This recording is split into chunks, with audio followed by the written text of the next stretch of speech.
नमो विष्णुपदाय कृष्णपृष्ठाय भूतले श्रीमते भक्ति वेदांत स्वामी नाम नमस्ते सरस्वती देवी गौरवाणी प्रचारिणी विशेष शून्यवादी पाश्चात्य देशताय। जय श्री कृष्ण। श्रील प्रभुपाद की जय। माता जी ने ऐसा काम दे दिया है कि जिसके लिए कोई शब्द भी नहीं है और हमारे विचार तो वहां तक पहुंच ही नहीं पाएंगे। फिर भी मैं कोशिश करती हूँ और कुछ गलती हो गई हो तो आप मुझे क्षमा करें। श्रील प्रभुपाद के बारे में जैसे अभी जया माता जी ने और बाकी वैष्णवी ने बता ही दिया है ज्यादातर, और समय अभाव होने के कारण मैं भी थोड़ा छोटा और जल्दी बताऊंगी। और मुझे हालांकि ज्यादा इसमें कुछ याद भी नहीं है और इतना ज्यादा कुछ है मालूम भी नहीं है। मैं अपनी योग्यता के अनुसार जो भी कुछ बन पड़ा है मैं बता रही हूँ कि श्रील प्रभुपाद, जैसा कि हम सभी जानते हैं कि वो बचपन से ही रथ यात्रा के बहुत शौकीन थे। और जब उनकी दीक्षा हो गई और उनको जब उनके गुरु ने आदेश दिया था कि पाश्चात्य देश में जाकर उनको तारने के लिए उनको श्रीमद् भागवतम और गीता का ज्ञान और ये महामंत्र का पाठ करना है, और वहाँ पर वो चले गए। तो ये बात आसान नहीं थी, बहुत कठिन समय था उस टाइम जब वो गए थे। हिप्पी कल्चर बहुत ज्यादा था वहाँ पे, और एक सिंपल से इंडियन के लिए वहाँ पर जाकर रहना तक इतना मुश्किल था कि वो कैसे क्या कर सकते हैं। उनसे बात करने लिए भी कोई भी उन्हें उचित नहीं पता था। सब लोग यही बोलते थे आप सेफरन पहन के आ रहे हैं और वहाँ सब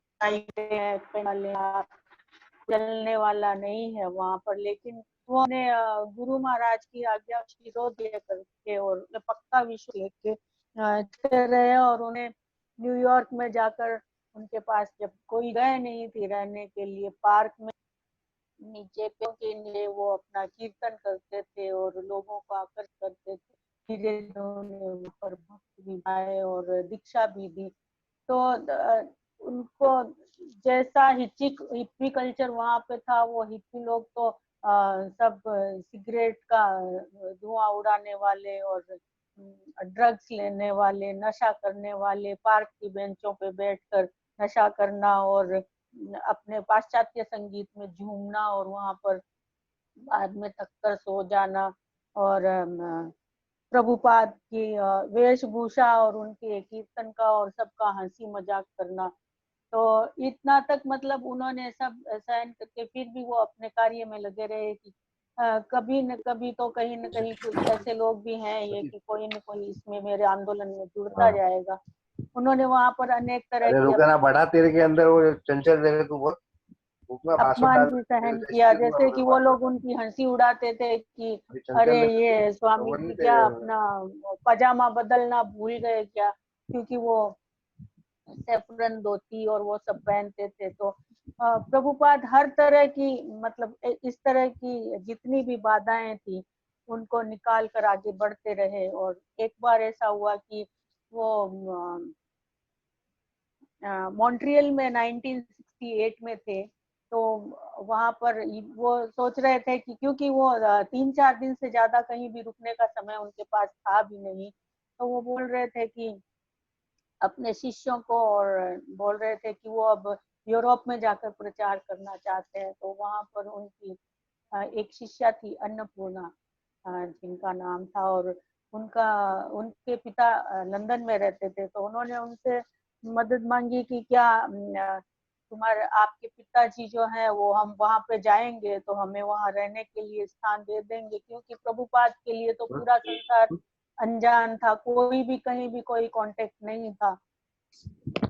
तो अन्नपूर्णा ने अपने पिताजी से पत्र लिखकर पूछा था, तो उनके पिता ने भी मना कर दिया था कि मतलब हम भक्त लोगों को और ऐसे लोगों को मतलब घर में नहीं रख पाएंगे। तो उन्होंने बहुत सकुचाते हुए प्रभुपाद से कहा कि प्रभुपाद वो ऐसा तो वहाँ पे प्रबंध नहीं हो पाएगा। तो फिर भी प्रभुपाद कभी भी पीछे हटने वालों में से नहीं थे और निराश होकर नहीं बैठते थे। वो अपनी इच्छा शक्ति को हमेशा आगे बढ़ाते रहते थे।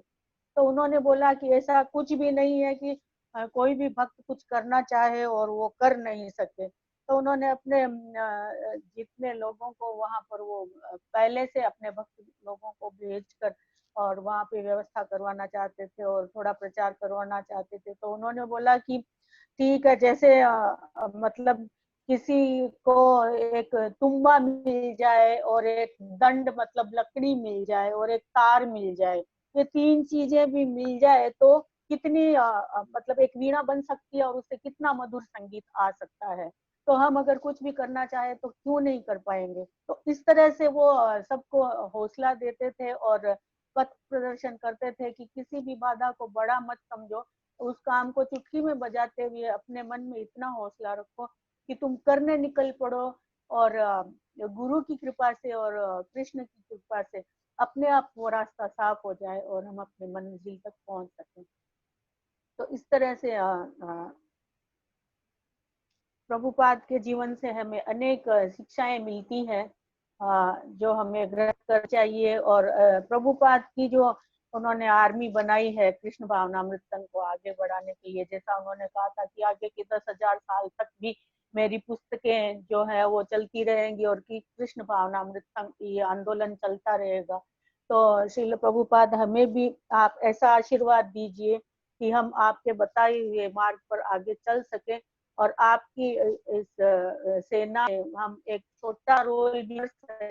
तो हम जो आपने हमारा जीवन तारने के लिए जितना साहित्य जितनी शिक्षा और जो मार्ग दिया है उस पर एक दो कदम भी चलेंगे तो हम आपके बारे में आपने जो कुछ किया उसके बदले में कुछ हम करके आपका ऋण तो नहीं चुका पाएंगे लेकिन कोशिश करते रहेंगे।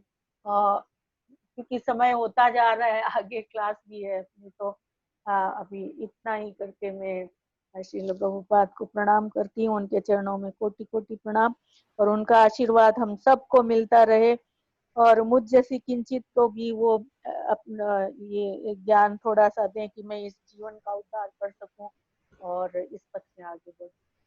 और श्रील प्रभुपाद और श्रील गुरु महाराज। जैसा कि जयपताका स्वामी महाराज ने भी अपना एक भजन लिखा था कि यदि प्रभुपाद न होई तो तबे की होई तो ये जीवन बही तो कैसे की। प्रभुपाद नहीं होते तो क्या होता और इस जीवन का क्या होता, ये जीवन कैसे आगे बढ़ा पाते जिन्होंने विदेशों में उनकी वेशभूषा बदलाकर अपने भारतीय संस्कृति की जो वेशभूषा उनको दे दी, धोती कुर्ता और हाथ में माला और ललाट पे तिलक और कृष्ण नाम का हरे कृष्ण नाम का ये महामंत्र। तो इस तरह से और जो पाश्चात्य देश में रथ यात्रा तो कोई जानता ही नहीं था और आज वहाँ की सबसे लोकप्रिय फेस्टिवल हो गया है रथ यात्रा। तो इस तरह से प्रभुपाद ने हमारा जो पाश्चात्य देश में हम ये सनातन धर्म का और कृष्ण भगवान का और जो हमें जीवन जीने की जो एक फिलोसॉफी इसके थ्रू दी है, उसके लिए हम कितना भी करेंगे वो कम ही पड़ेगा। श्री प्रभुपाद की कृपा और आशीर्वाद हम सब पे बनी रहे, यही प्रार्थना। हरे